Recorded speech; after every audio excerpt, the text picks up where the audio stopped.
Rain hammered Garrett Hayes's roof in relentless waves, a metallic percussion that usually eased him into sleep. Tonight it only reminded him of artillery, those same sharp percussive bursts echoing across alien skies decades ago. He rolled over, restless, and stared at the ceiling where rust stains looked like old star maps. Blue Ridge Outpost was supposed to be his peace, a quiet corner of Toronto where a man could raise hybrid cattle, fix machines, and drink himself to silence. But peace never held when ghosts knew your name. A sound cut through the storm in a regular scrape, too deliberate to be wind, too heavy to be an animal. He sat up instantly, body reacting faster than thought, the soldier buried under years of mud and guilt snapping awake. Through the rain-blurred window, he saw them prints in the mud, long and narrow, glowing faintly where the lightning flashed. Not human, not livestock. Something else. Garrett grabbed his pulse rifle from the wall, pulling on boots and nothing else, his bare chest streaked with scars that had stopped being stories and become geography. The storm hit him like a wall when he stepped outside, cold and feral, wrapping around him as he followed the tracks toward the barn. Each step sunk deep into the mire, each breath steaming in the chill air. The barn door was ajar, creaking softly like an old throat trying to confess. He nudged it open with the rifle barrel, light from his wrist torch slicing through darkness and straw dust. "Anyone in here?" His voice carried low, careful, the tone of a man used to rooms that might shoot back. At first there was only the rain's hiss on the tin roof, and the heavy breathing of his two-horned dray beast in its stall. Then a whimper. Small, broken animal. He turned, lowering the beam toward the far corner. That's when he saw her. She was curled in on herself, half buried in straw, shivering beneath torn fabric that might once have been ceremonial clothing. Her skin, pale blue and almost translucent, caught the light in a way that made her seem carved from frost. Silver hair clung to her face, and her eyes, those violet eyes, reflected his light like polished stone. She wasn't just hurt. She was afraid of being seen. Garrett crouched, lowering the rifle slowly. "You hurt?" he asked, softer now. No answer, only a small shake of her head as if she feared the words themselves. "You're safe," he said, though he knew how easily that promise could break. He extended a hand, not touching, just offering, and she flinched anyway. Then her lips parted, trembling, the voice barely a breath above the rain. "Please, don't lift my skirt." The words hit him harder than any bullet. They ripped open something inside his chest, dragging him back to the night on Iden 4 when he'd heard the same plea in a burning refugee camp, and he'd been too late. His throat closed, his body froze, and for the first time in years, the war came flooding back. The screams, the smell, the helplessness. It broke him. Not loudly, not visibly, but deep inside, where men keep the things that never heal. He set the rifle down, kneeling fully in the straw beside her. "I won't," he said quietly. "I swear to you, I won't." She looked at him then, truly looked, as if searching for deceit.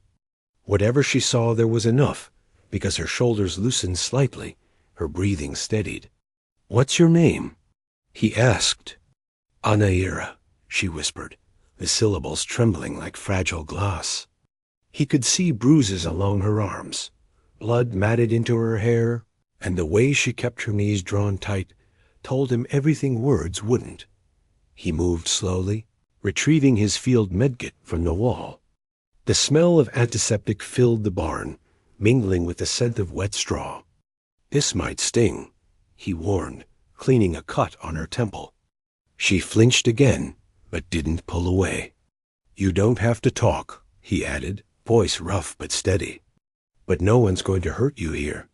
Outside, thunder rolled over the hills, and with it came another sound, a distant mechanical growl beneath the rain. Garrett froze, head turning toward the door.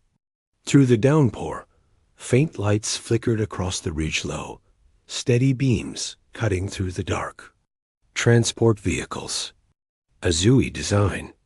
His jaw clenched, and the familiar burn of adrenaline filled his chest. "Looks like we've got company," he muttered, reaching for the rifle. He turned back to Anaira, who had straightened slightly, her eyes wide again with that same haunted recognition. "They're coming for me," she whispered. Garrett nodded grimly. "And they'll have to come through me first." Outside, the engines grew louder, the storm swallowing the sound of everything except the rain and the beating of his heart steady, defiant.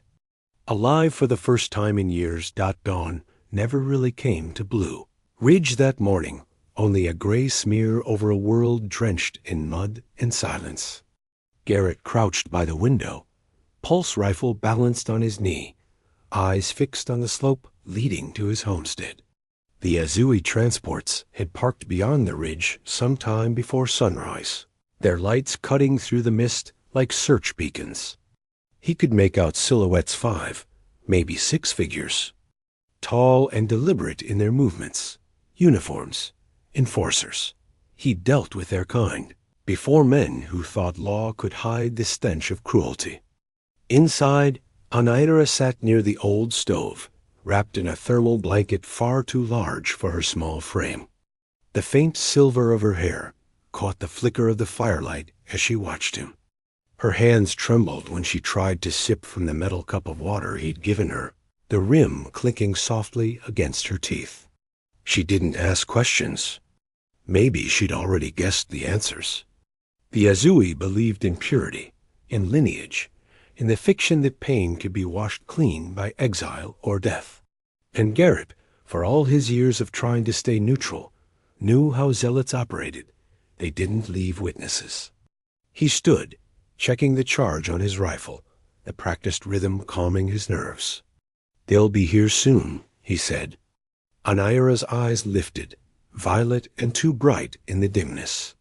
"You shouldn't die for me." He almost laughed, but the sound caught in his throat. "I've already done my share of dying," he replied. "This time, I'd rather live doing something right." She blinked, uncertain how to respond. The pounding on the door spared her the effort. "Human," a voice barked from outside, formal and sharp as a blade. "By order of the Asuri Council, open this door. You are harboring a fugitive under Azui law." Garrett didn't move. The second voice was younger, arrogant.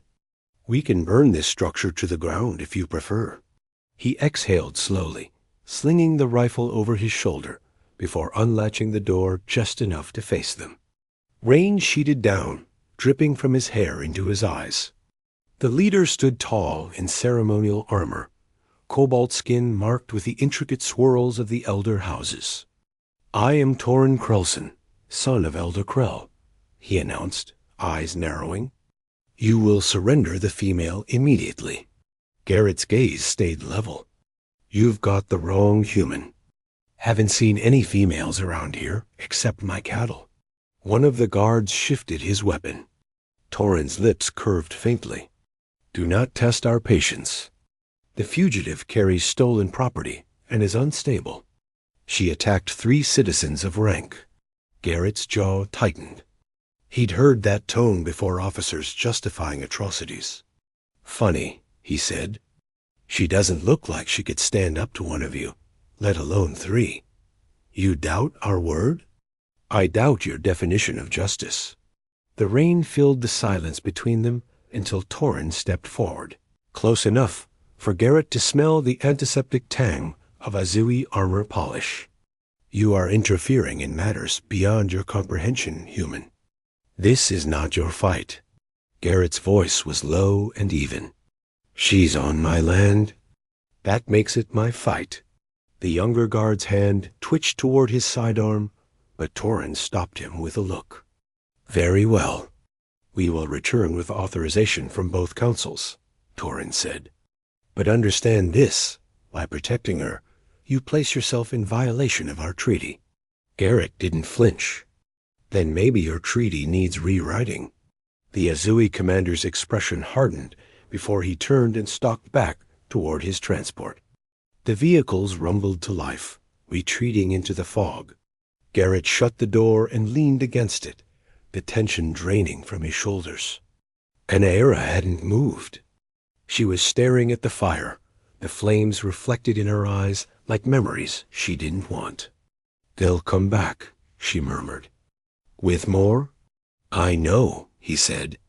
"We'll be gone before they do." She looked at him sharply. "You mean to run?"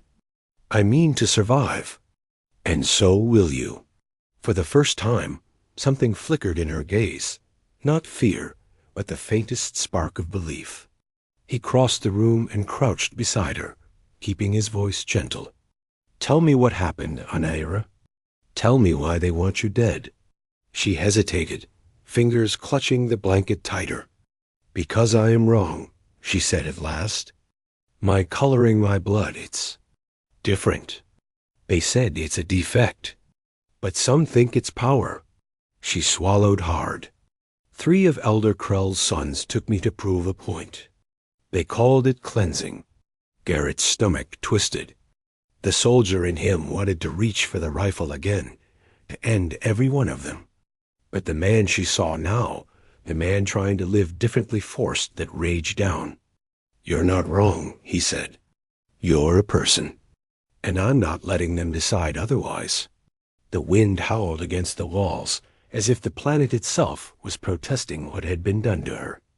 Outside, the storm thinned to a steady drizzle, but Garrett knew calm only meant they were preparing something bigger. He moved around the cabin gathering supplies, a medkit, a weather cloak, rations. Old habits came back easy. "There's a mining colony beyond the ridge," he said. "Human jurisdiction. If we can make it there, they can't touch you without a hearing." She stood shakily, using the wall for balance. "You would risk that for me?" He met her eyes. "It's not about risk. It's about not being the man who walks away again." When thunder rolled again, it wasn't from the sky, it was engines, heavier this time. Garrett froze. "They didn't wait for permission," he muttered. "They're coming." He tossed her a jacket too large for her frame, grabbed the rifle, and opened the back door to the cold, gray dawn. "Stay close," he said. "And whatever happens, don't look back." The 2 figures slipped into the mist as the first blue lights swept over the valley. And for the first time since the war, Garrett felt his pulse steady not from fear, but from purpose. The forest swallowed them whole. Mist coiled between the trees like ghost breath, muffling sound, bending light, turning every shadow into a possible threat. Garrett moved first, rifle in hand, boots sinking into the sodden ground, his other arm steadying Anaera as they pushed through the undergrowth. Rain still fell in thin veils, whispering against the leaves.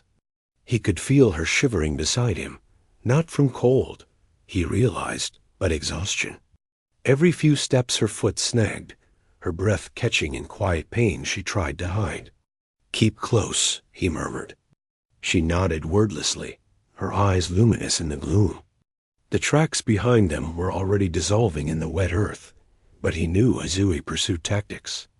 They wouldn't follow prints, they'd follow heat, trace the electromagnetic signature of her rare biology, hunt her like they'd hunted him through war zones once. A flicker of motion in the distance made him freeze. He raised a fist to silence signal to stop and crouched low. Through the ferns ahead, the faint shimmer of energy fields rippled, the telltale distortion of Azui cloaking tech. They'd sent spec ops this time. He cursed under his breath, adjusting his rifle's sight. "They're here," Anaera whispered.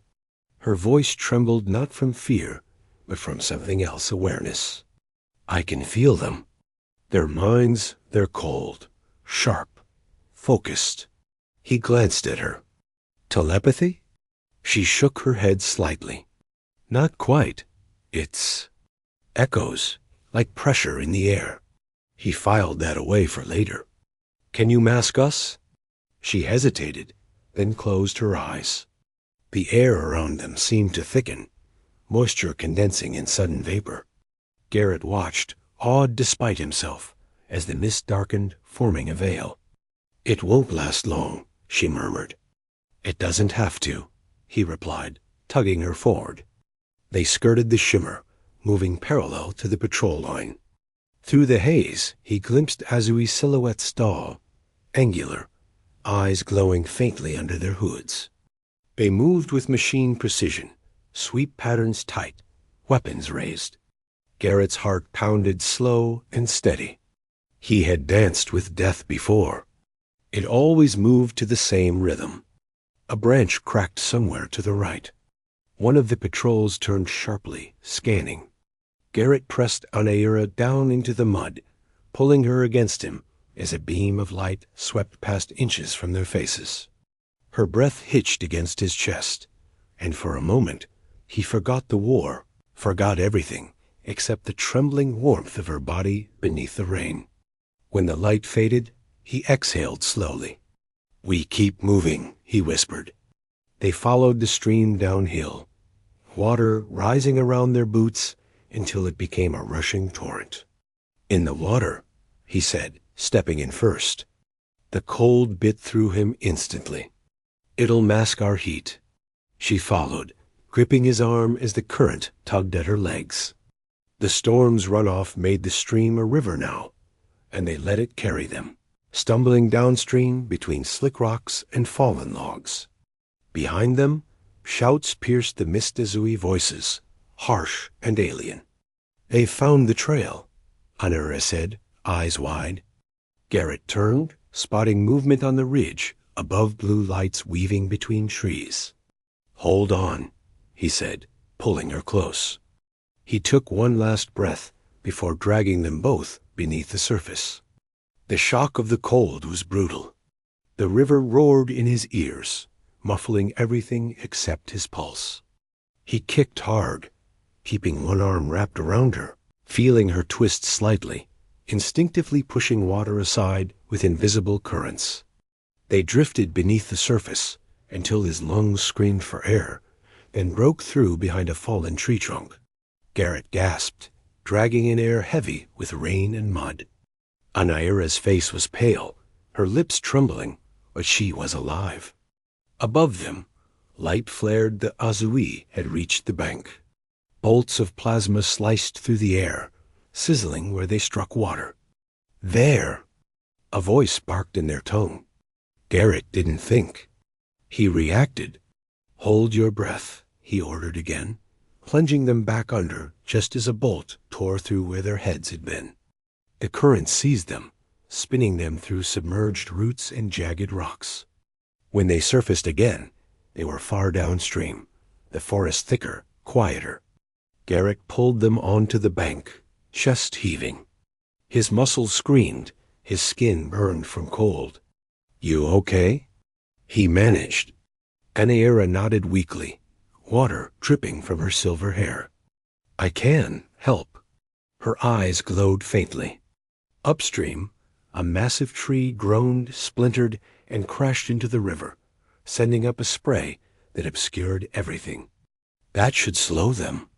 He looked at her, astonished. "Remind me never to get on your bad side." A faint smile touched her lips. "Too late," she whispered, half delirious. He laughed once, a raw sound that startled him. He hadn't laughed in years. They pressed on, moving deeper into the forest. The rain eased, and through breaks in the canopy, the horizon began to pale.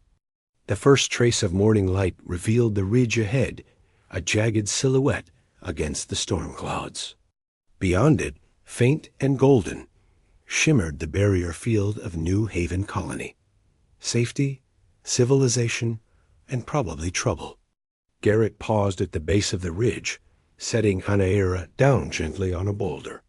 She was shivering violently now, her blue skin almost gray. "You can't walk that climb," he said. "I can try." "You'll slow us down," he said bluntly, then softened. "Climb on." She blinked at him. "What?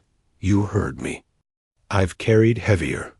She hesitated, pride flickering, then nodded and climbed onto his back, arms looping around his neck. Her skin was cold as river stone, her breath warm against his ear. Why are you helping me? She whispered. You don't even know me. He adjusted his grip and started climbing. Maybe I don't need to. Each step was a battle against mud and gravity, but he kept going, driven by something older than orders, something human. Behind them, distant engines roared again, echoing through the valley. They're burning everything, Anaira murmured, turning her head. Garrett looked back. A pillar of black smoke twisted into the dawn sky where his homestead had stood. He stopped for only a second, watching 5 years of quiet go up in flames. Don't be sorry, he said when she whispered it. It was just wood and metal. I've lost worse. Then he started moving again, one steady step after another, up the ridge toward the shimmering promise of light. And though he didn't yet know it, this climb wasn't away from his past. It was the first step toward finally facing it by the time they crested the ridge. The storm had faded to a steady drizzle that painted the horizon silver. Below them, the colony of New Haven stretched across the valley floor, a lattice of prefab domes and landing pads, glowing under the shimmer of its perimeter shield. Garrett stopped long enough to catch his breath and scan the terrain. Patrol drones swept lazy arcs overhead, their blue navigation lights blinking against the clouds. Somewhere down there, he knew, was Colonel Diana Powers. She'd been his commanding officer once, before he'd traded a uniform for solitude. She wouldn't ignore his beacon if she saw it. Almost there, he murmured. Anaira nodded weakly from his back, her breath feathering against his neck. She'd grown quieter as the climb wore on, her strength ebbing with each step. He could feel her tremors, some from cold, some from fear. Stay with me, he said. You've come too far to quit now. At the ridge's edge, he pulled a flare from his pack, cracked the ignition seal, and fired it into the air. The red bloom cut through the mist like blood in water. A minute later, a smaller light answered from the colony's gate. Relief flickered through him. That'll be her, he said. He shifted Anaira higher on his back and started down the slope, sliding in the mud until his boots hit level ground. They'd barely reached the access road when an armored rover came roaring toward them. The vehicle braked hard, showering them in muddy spray. The hatch hissed open, and a woman climbed out tall, broad-shouldered, her gray hair cropped close to the scalp. Her voice carried that familiar mixture of command and disbelief. Hayes? Tell me I'm not hallucinating. Garrett almost smiled. Still got good eyes, Colonel. She studied him for half a second, taking in his soaked state, the unconscious alien on his back, the rifle slung at his shoulder. What the hell have you dragged into my jurisdiction this time? A survivor, he said simply. Her expression softened, just slightly. Get in before I regret this. Inside the colony, the air smelled of ozone and disinfectant. The corridors were narrow, but brightly lit, lined with white composite panels that hummed faintly with the rhythm of power conduits. Diana led them through security checkpoints, nodding to guards who stared openly at the Azui girl in the human's arms. You know you've lit up every diplomatic sensor in the sector, she said as they walked. Krell's delegation already sent formal complaints about a stolen biological asset. What did you do, Hayes? Told the truth, he said. Didn't go over well. She snorted. You never did learn subtlety. They reached the medical wing, where Dr. Ian Craig Finn, bespectacled, nervous, was already waiting. Put her here, he instructed, gesturing to a diagnostic table. Garrett laid Anaira down carefully. Under the white lights, her skin looked translucent, every bruise a constellation of pain. Craig ran a scanner over her body, the holographic readout filling the air with flickering symbols. Severe internal damage, he said grimly. She's bleeding into her abdominal cavity. We'll need regenerative plasma immediately. Diana's brow furrowed. Can you stabilize her? If we start now. Garrett stepped back, watching as the med team moved with precision. Tubes hissed, machines beeped, and a faint glow spread from the regenerator as synthetic blood began to flow into Anna Ray's veins. Her eyelids fluttered once, twice. Garrett? She whispered. He leaned closer. I'm here. They'll come, she breathed. They always do. Let them. His voice was steady, but his stomach coiled tight. Hours passed in fragments. Garrett sat in a corner of the medbay, stripped of his soaked shirt, the bandages on his arms seeping through with old scars reopened by the climb. Outside, the colony's night cycle dimmed the lights to a muted amber. He could hear the low hum of shield generators and the faint chatter of security teams. When the door slid open again, Diana entered, arms crossed. Word just came through, she said. Elder Krell's personal cruiser entered orbit. He's bringing half the Azui Council and a Confederation envoy.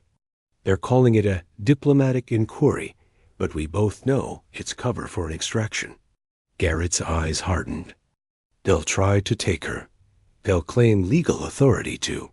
She dropped into the chair beside him, lowering her voice. Tell me straight why her? He told her everything. The footprints, the barn, the plea, the attack, the purity laws. By the time he finished, her jaw was clenched so tight the muscles jumped. Jesus, she muttered. They did that to one of their own? Because she's different, he said. Because they could. Diana stood abruptly, pacing. We can't hand her over, not after hearing that. Then we don't. You think I can just defy an elder and a Confederation admiral? They'll strip my command. So let them, he said. You taught me once that orders don't matter when the cause is wrong. She gave him a look equal parts irritation and reluctant pride. You still know how to guilt a superior officer. The med bay lights flickered once, then steadied. A heartbeat later, the alarm klaxon wailed a shrill metallic cry. Craig's voice came over the comms. Colonel, security breach in Sector 7. Multiple hostiles, stealth signatures Azui, military grade. Diana drew her sidearm, already moving. They're not waiting for morning, Garrett said, grabbing his rifle. Stay here. She snapped. Not a chance, he shot back, following her into the corridor. The lights strobed red as emergency doors sealed section by section.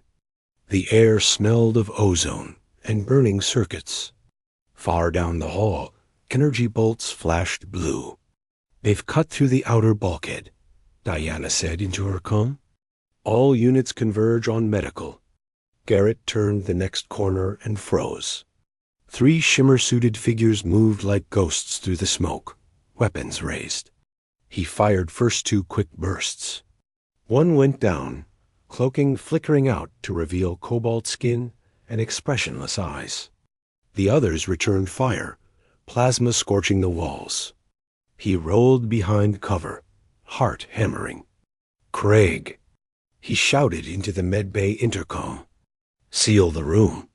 Don't let them near her. Already done, came the reply, trembling. Garrett ducked out again, firing low. 1 more Azui fell. The 3rd vanished into the haze. He sprinted forward, rounding the corner only to hear the medbay door hiss open behind him. No, he spun and ran back. Through the glass wall, he saw it, the final operative slipping inside, a blade gleaming in his hand.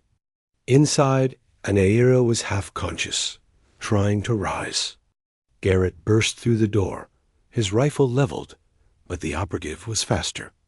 The blade caught the light as it swung toward her throat. Then something impossible happened.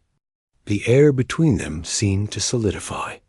The assassin froze mid-motion, suspended, his limbs jerking as if caught in invisible wires. Anaira's eyes glowed fiercely violet, her hand outstretched. The blade ripped itself free of the attacker's grip, hovered for a heartbeat, and flew backward, embedding in the wall. Garrett fired once. The Azui dropped. Silence returned except for the hiss of the Regan unit. Anaira swayed, collapsing back onto the bed. Garrett caught her before she hit the floor.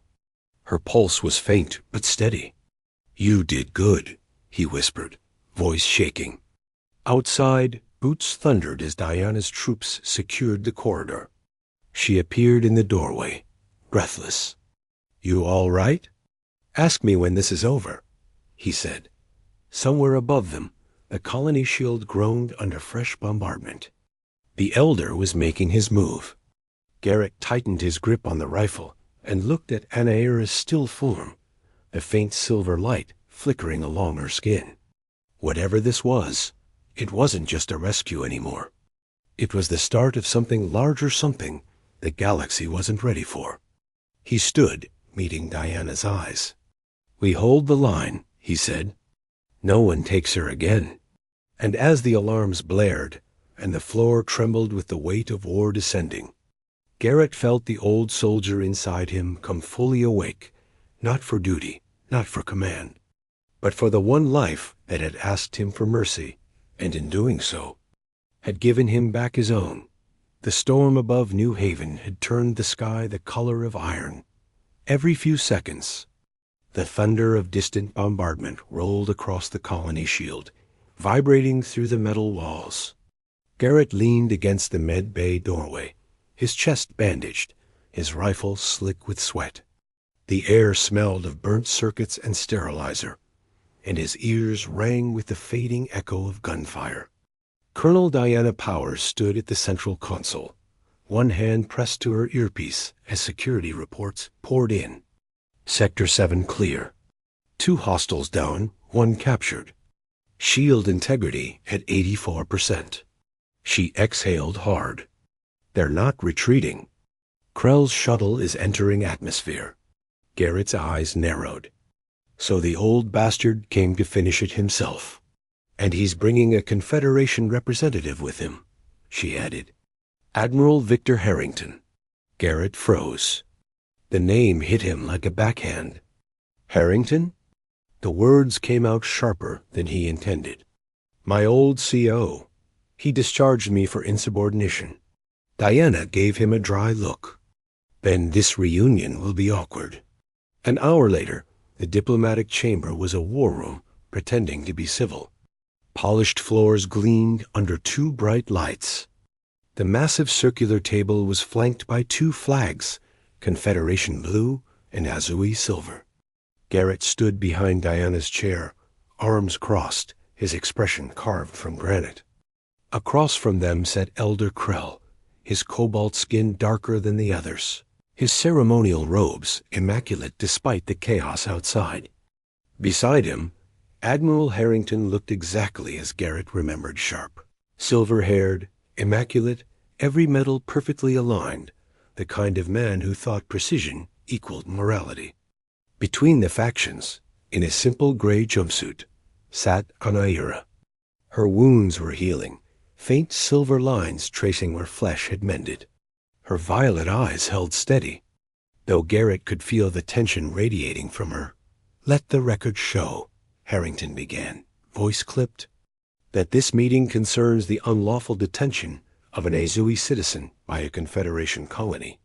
Unlawful? Diana's tone was pure acid. Your citizen arrived with an armed strike team that killed 3 of my people. Elder Krell raised a hand, all serene gravitas. A regrettable misunderstanding. My son acted without authorization. Garrett's fists tightened. Your son led a raid and tried to kill her. Krell's gaze flicked to him, mild, dismissive. And you are? The man who stopped him. Harrington shot him a warning look. Hayes, not now. Garrett ignored it. That girl was beaten, sterilized, hunted across half a continent because of your purity laws. Don't call this a misunderstanding. Krell's expression barely moved, but something cold glimmered behind his eyes. She is a genetic variant, a danger to social stability. The council merely sought containment. Anaira spoke for the first time, her voice low but clear.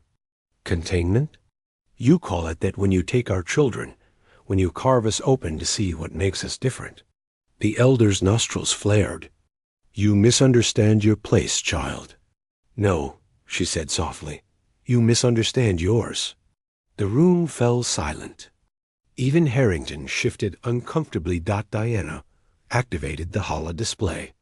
Blue light filled the air. Medical scans, genetic readouts, and surveillance footage from the attack. Evidence, she said. Your son's team violated Confederation jurisdiction. These readings confirm deliberate genetic mutilation. And this, she gestured to the final projection, proves she's no threat. She's a survivor of your crimes. Harrington rubbed his temple. Colonel, we can't base policy on moral outrage. And maybe start basing it on facts, Garrett cut in. You were always sentimental, Harrington said quietly. It's why men died under your command. And it's why some lived. Garrett shot back. Dr. Craig entered then, pale but determined, carrying a new datapad. There's more, he said, plugging it into the holo. The projection changed to 2 DNA sequences, side by side. This, he indicated the first, is Anaira's, variant psionic markers, high regenerative capacity. He pointed to the second. And this belongs to Torrin Krelson, your son, Elder. Krell's calm cracked. His voice came out hoarse. Explain yourself.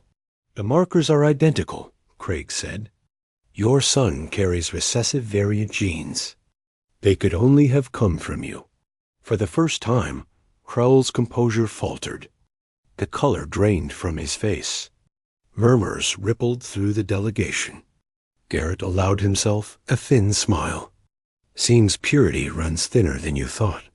Krell's hand trembled on the table. Lies, fabrications. Scans don't lie, Diana said. You built an empire on a contradiction. You persecute what you are. Harrington stood abruptly, the weight of politics pressing on him like gravity. If this is true, the council will implode. We can't let this leak. We let it burn, Garrett said coldly. We tell the truth. Anaira rose slowly, steady despite her trembling hands. The room's light seemed to bend around her. 3 centuries ago, she said, it was variants who saved our species from extinction during the drought. You called it divine luck. It was us. And since then you feared what you should have cherished. Her gaze locked on Krell. You built your purity on the bones of your own kin. You can end it now.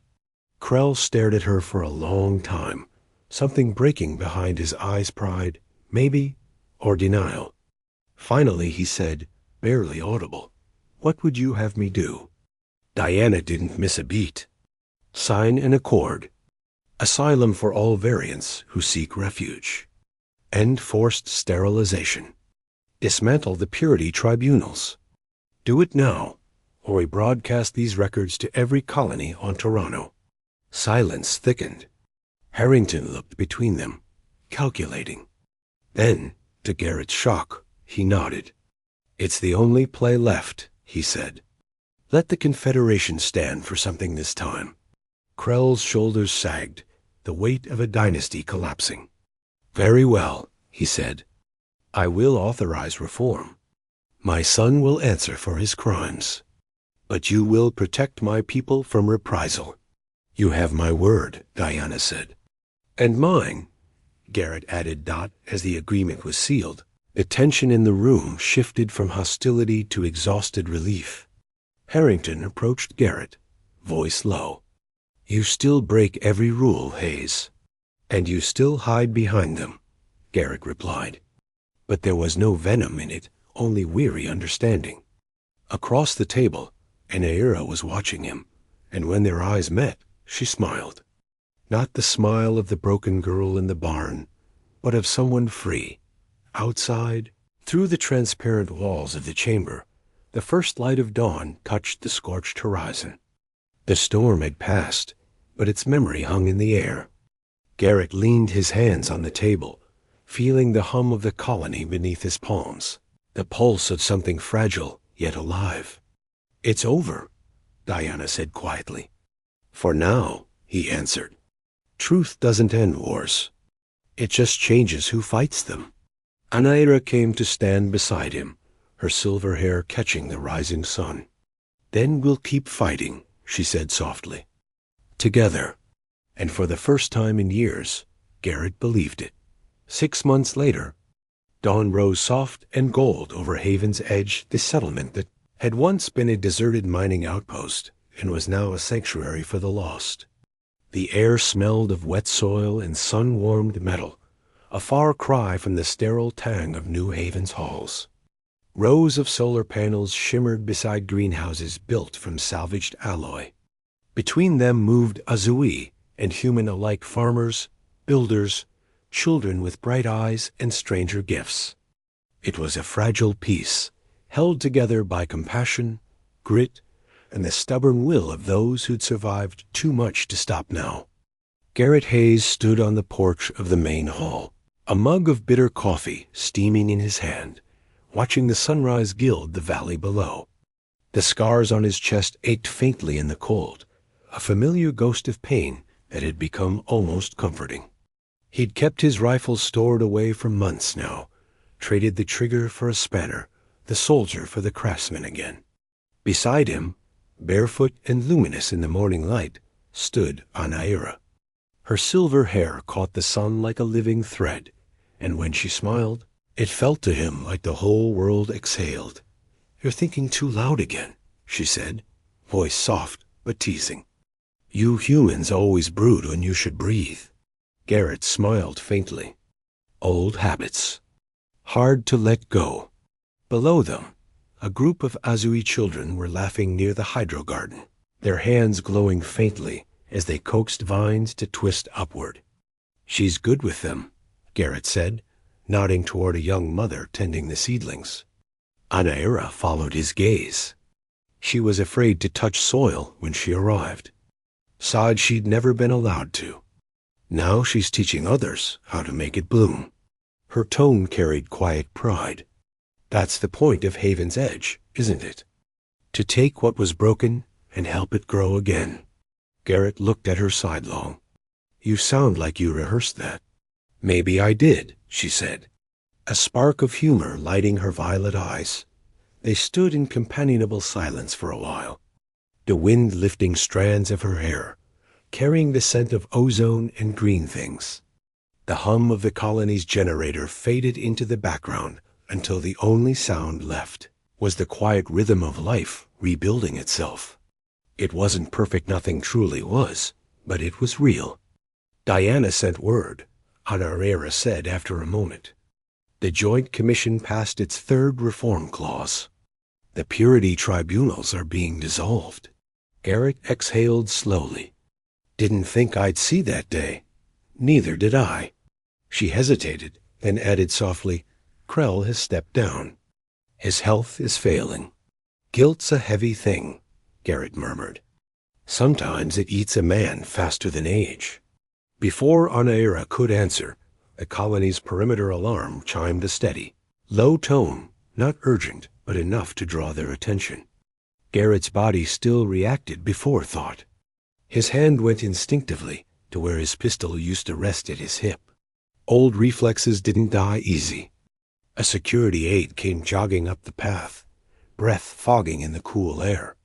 "We've got an incoming vehicle on approach," the aide said. "Single occupant. Azui. No weapon signature." Garrett frowned. "Who?" the aide swallowed. "Identification matches. Torrin Krelson." The name fell into the morning like a stone into still water. Anaira stiffened, her calm composure flickering. He was supposed to be awaiting trial in a Suri sector. Garrett set down his mug. Apparently plans changed. They made their way to the perimeter gate, where the rest of the settlement was gathering. The vehicle, a small, battered transport came to a stop in the dust. The hatch opened with a hiss, and a figure stepped out. Torin looked nothing like the proud enforcer Garrett remembered. His armor was gone, replaced by plain travel clothes stained with dust. The elegant markings on his face had been carved away, leaving faint scars. When he looked up, his eyes were no longer the cold blue of superiority, but a muted shade of grief. "I am unarmed," he called out, voice hoarse but steady. "I seek asylum." The crowd murmured. Anaera stepped forward, the gate's energy field humming between them. "You?" she said quietly. "After everything?" Torin's gaze met hers. "After everything," he said, "the purity movement is collapsing. Those who once followed me now hunt me. They say I am impure, that I carry the taint I once condemned." He extended one trembling hand. A small rock near his boot lifted, hovered shakily, and fell again. "3 weeks ago, my genes awakened." His voice cracked. "I understand now what I did to you. To so many." Garrett moved up beside Anaera, his face unreadable. "You expect us to believe this isn't a trick?" "No," Torin said. "I expect your judgment." Then, with deliberate care, he knelt, head bowed, arms open in surrender. "If you will not grant me sanctuary, kill me and be done. But if you believe in the mercy you preach, let me atone here. Among those I wronged." The silence that followed felt endless. The crowd shifted, whispers rippling like wind in tall grass. Garrett looked at Anaera, saw the struggle flickering behind her eyes, the battle between memory and mercy. Finally, she spoke. "The greatest punishment," she said softly, "is to live among those you once destroyed, to learn what they truly are." She glanced toward Garrett. "He stays, but under guard." Garrett studied her for a long moment, then nodded once. "Fine, but he earns every meal he eats." Torin bowed his head. "Thank you," he whispered. That night, the settlement lights glowed across the valley like a constellation newly born. Garrett stood by the window of their shared quarters, watching the shadows move outside, the laughter, the repairs, the quiet strength of the rebuilt. Anaera joined him, her presence settling against his side. "You think he means it?" she asked. "I think guilt's a good start," Garrett said. "Redemption's the hard part." She smiled faintly. "Sounds like someone else I know." He glanced down at her. "Maybe. Difference is, you made mine possible." She reached up, tracing the pale scar along his chest. "When you stepped between me and his blade, I thought you were a fool." "I was," he said softly. "Still am." She laughed under her breath, leaning her forehead against his. "Fool or not, I'm glad you did." Outside, Haven's edge pulsed with quiet life a beacon against the endless dark. Garrett wrapped his arms around her, the steady rhythm of her heartbeat against his chest. "We built something good here," he said. "Something worth protecting. Something worth fighting for," she corrected gently. Her eyes lifted to his, violet in the dim light. "And when they come again, and they will, we'll face them together." Garrett nodded. "Together." As the night deepened, the stars blinked awake over the ridgeline, bright and unbroken. In the glow of those distant lights, a soldier who had once lived only for survival held an alien girl who had once begged him not to touch her. And both knew they'd found something rarer than peace, something that made the fight itself worth living for. Haven's edge slept below them, a fragile, defiant dream in the heart of a universe that still hadn't learned what it meant to be human.